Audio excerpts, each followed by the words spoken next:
পাকিস্তানের বিভিন্ন গুরুত্বপূর্ণ সামরিক সরঞ্জাম মোতায়েন, পিএফএক্স বিমানের ভবিষ্যৎ ইত্যাদি বিষয় নিয়ে আলোচনা করেছিলাম। আজকে আমরা আরেকটি গুরুত্বপূর্ণ বিষয় নিয়ে আলোচনা করতে যাচ্ছি। সেটি হচ্ছে ইরান এবং পাকিস্তানের মধ্যে যে অর্থনৈতিক সম্পর্ক বাড়ানোর চেষ্টা করা হচ্ছে, এর সাথে ভূ রাজনীতির সম্পর্ক কি, এর গভীরে আসলে কি আছে, এবং দুই দেশের মধ্যে বাণিজ্যের সম্ভাবনা কতটুকু, কতটুকু পথ এই দুই দেশ একসাথে হাত ধরে হাঁটতে পারবে, কতটুকু এগিয়ে যেতে পারবে, আমরা সে বিষয় নিয়ে কথা বলবো। দর্শক, চলুন আমরা বিস্তারিত আলোচনা করি। আধুনিক বিশ্বে শুধু সামরিক শক্তি দিয়ে কোনো দেশের অবস্থান শক্তিশালী হয় না, তার জন্য প্রয়োজন হয় অর্থনীতি, জ্বালানি, পরিবহন এবং বাণিজ্য। এই চারটি বিষয় এখন ভূ রাজনীতির সবচেয়ে গুরুত্বপূর্ণ দিক। আর ঠিক এই জায়গাতেই পাকিস্তান এবং ইরান, দুই প্রতিবেশী দেশ, একে অপরের দিকে হাত বাড়াচ্ছে। গত 4 এবং 5 আগস্ট, সোম এবং মঙ্গলবার, পাকিস্তানের রাজধানী ইসলামাবাদে, সম্ভবত করাচিতেও, ইরানি বাণিজ্য প্রতিনিধি দলের সাথে পাকিস্তানের মন্ত্রী পর্যায়ের এবং গুরুত্বপূর্ণ কর্মকর্তাদের বৈঠক হয়েছে। বিষয়টা দুই দেশের মধ্যকার বাণিজ্য সম্পর্ক বাড়ানো। দুই দেশের মধ্যকার বাণিজ্য সম্পর্ক $10 বিলিয়ন নিতে চায়, অর্থাৎ দুই দেশের মধ্যে বার্ষিক বাণিজ্যের পরিমাণ অন্তত $10 বিলিয়ন হওয়া উচিত বলে দুই প্রতিবেশী দেশ আলাপ করেছে এবং তারা এই ব্যাপারে একমত। তারা এই লক্ষ্যে একটি ফ্রি ট্রেড এগ্রিমেন্ট, অর্থাৎ মুক্ত বাণিজ্য অঞ্চল গঠন করতে চায়। এই যে দুই দেশের বৈঠক হলো, সেই বৈঠকে পাকিস্তানের পক্ষে নেতৃত্ব দিয়েছেন দেশটির বাণিজ্য মন্ত্রী জাম কামাল খান, আর ইরানের পক্ষে নেতৃত্ব দিয়েছেন দেশটির শিল্প, খনিজ ও বাণিজ্য মন্ত্রী মোহাম্মদ আতাবাক। দুই দেশের অর্থনৈতিক সম্পর্ক অন্যরকম উচ্চতায় নিতে তারা কিছু লক্ষ্য নির্ধারণ করেছে। যেমন আগেই বলেছি, মূল লক্ষ্য তাদের বার্ষিক বাণিজ্যের পরিমাণ $10 বিলিয়ন বাড়িয়ে নেয়া।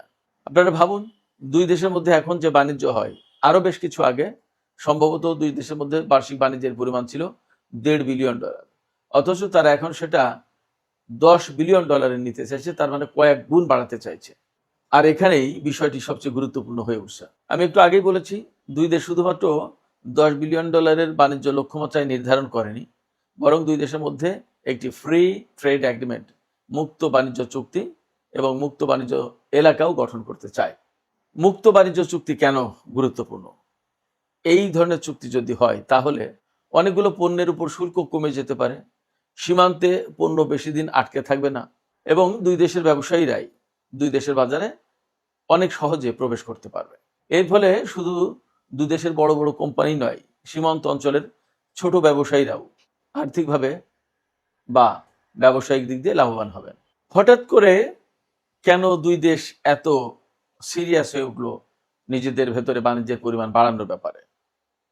এই প্রশ্নের জবাব খুঁজতে গেলে আসলে ইরান, পাকিস্তান, মধ্য এশিয়া, দক্ষিণ এশিয়া, পারস্য উপসাগর, আরব সাগর, গোয়াদার বন্দর, চবাহার বন্দর, করাচি বন্দর, এইগুলোর দিকে তাকাতে হবে। অর্থাৎ ভূগোল আমাদের কাছে একটা গুরুত্বপূর্ণ বিষয় হয়ে উঠবে তখন।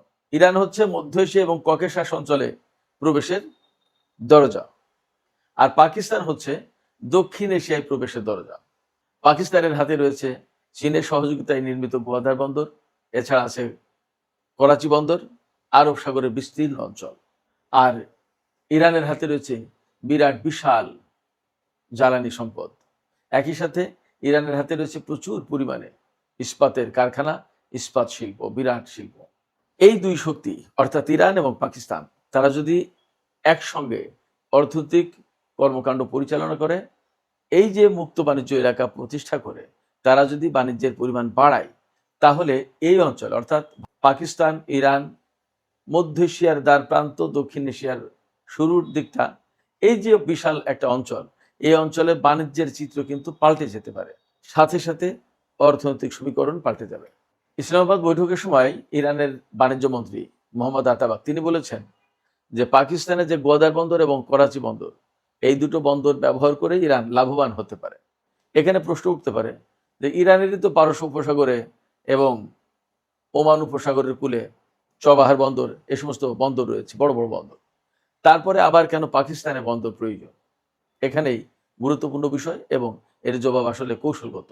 ইরানের যে সমস্ত বন্দর রয়েছে, এবং যেহেতু ইরানের উপরে এখনো নিষেধাজ্ঞা, সেই কারণে ইরানের বন্দর ব্যবহার করে ইরানের নিজস্ব পণ্য বিভিন্ন জায়গায় পাঠানোর ব্যবস্থা করা হয়, বা বিভিন্ন আমদানি করা পণ্য ওখানে খালাস করে। কিন্তু পাকিস্তানের গোয়াদার এবং করাচি বন্দর যদি ব্যবহার করতে পারে, তাহলে দ্রুত দক্ষিণ এশিয়া বা দক্ষিণ পূর্ব এশিয়ার দিকে ইরান কিন্তু তার বাজার এবং পণ্য সম্প্রসারণ করতে পারে। যার কারণে ইরানের পক্ষ থেকে গোয়াদার বন্দর এবং করাচি বন্দর ব্যবহারের ব্যাপারটা শুধুমাত্র বন্দর ব্যবহারের প্রশ্ন না, এটা একটা তার পণ্যের কৌশলগত নেটওয়ার্ক গড়ে তোলার প্রশ্ন। ইসলামাবাদে যে বৈঠক হয়েছে তাতে কিন্তু দুই দেশের মন্ত্রী পর্যায়ের বৈঠক হয়েছে ব্যাপারটা তা না, দুই দেশের চেম্বার অব কমার্সের নেতাদের মধ্যেও বৈঠক হয়েছে। এর মানে হচ্ছে যে দুই দেশের সরকার চুক্তি করে থেমে যেতে চায় ব্যাপারটা তা না, বরং বেসরকারি পর্যায়েও ব্যবসা এবং লেনদেনের কার্যক্রম সম্প্রসারিত হোক, দ্রুত বৃদ্ধি পাক, এটাই আসলে এই বৈঠকগুলোর মূল লক্ষ্য। এখন এই যে ইরান গোয়াদার বন্দর করাচি বন্দর ব্যবহার করতে চায়, তারপরে দুই দেশ $10 বিলিয়ন বার্ষিক বাণিজ্যের ভলিউম তৈরি করতে চায়, আসলে ইরান চায়টা কি, সেটা একটা প্রশ্ন। আমাদের সামনে প্রশ্ন আসতে পারে যে $10 বিলিয়ন বাণিজ্য বাড়ানোর জন্যই কি, অর্থাৎ বাণিজ্যের পরিমাণ $10 বিলিয়ন নেয়াই কি এই এত বৈঠকের আয়োজন?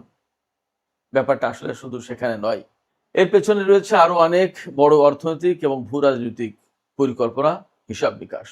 আমরা প্রথমেই আসি ইরান পাকিস্তান গ্যাস লাইন প্রকল্পের কথা। এই গ্যাস পাইপ লাইন যদি দুই দেশের মধ্যে চালু হয়, তাহলে প্রতিদিন 750 মিলিয়ন ঘনফুট গ্যাস ইরান থেকে সাপ্লাই দেওয়া হবে পাকিস্তানের ভেতরে। এই গ্যাস পাইপলাইন প্রকল্পের ইরানের অংশের কাজ কিন্তু অনেক আগেই শেষ, কিন্তু পাকিস্তান এখনো করতে পারে আমেরিকার নিষেধাজ্ঞা, নিজেদের অর্থনৈতিক সংকট, নানা রকমের হিসাব নিকাশ ইত্যাদির কারণে। তবে প্রকল্পটি কিন্তু একদম পুরোপুরি বাতিল হয়নি। যদি কখনো পরিস্থিতি অনুকূলে আসে, অর্থাৎ আমেরিকার সাথে ইরানের একটা মীমাংসা হয়, বা ইরানের উপর থেকে নিষেধাজ্ঞা উঠে যায়, বা অন্য কোনোভাবে যদি পরিস্থিতি ইরানের অনুকূলে আসে, তাহলে কিন্তু এই প্রজেক্ট আবার চালু হবে, এটা মোটামুটি ধরে নিয়ে যায়। কারণ এটার সাথে পাকিস্তানের অনেক সুবিধা জড়িত। পাকিস্তান এই গ্যাস পাইপ লাইন পেলে প্রতিদিন তার গ্যাসের চাহিদা প্রায় পুরোটাই মিটে দেবে, এত বিশাল বিরাট ব্যাপার।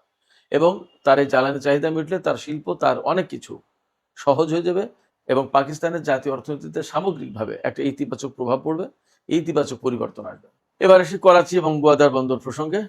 ইরান কেন এই দুটি বন্দর ব্যবহার করতে চায়, আগে একটু বলেছি, এবার আরেকটু বলি। ইরান থেকে যে সমস্ত পণ্য রপ্তানি করা হয়, তার প্রধান প্রধান পণ্যগুলো হচ্ছে তেল, গ্যাস এবং তেলজাত পণ্য, রাসায়নিক দ্রব্য, সার, ইস্পাত, খনিজ, সিমেন্ট, শুকনো ফল এবং ভবিষ্যৎ জ্বালানি ভিত্তিক আরো বিভিন্ন রকমের পণ্য।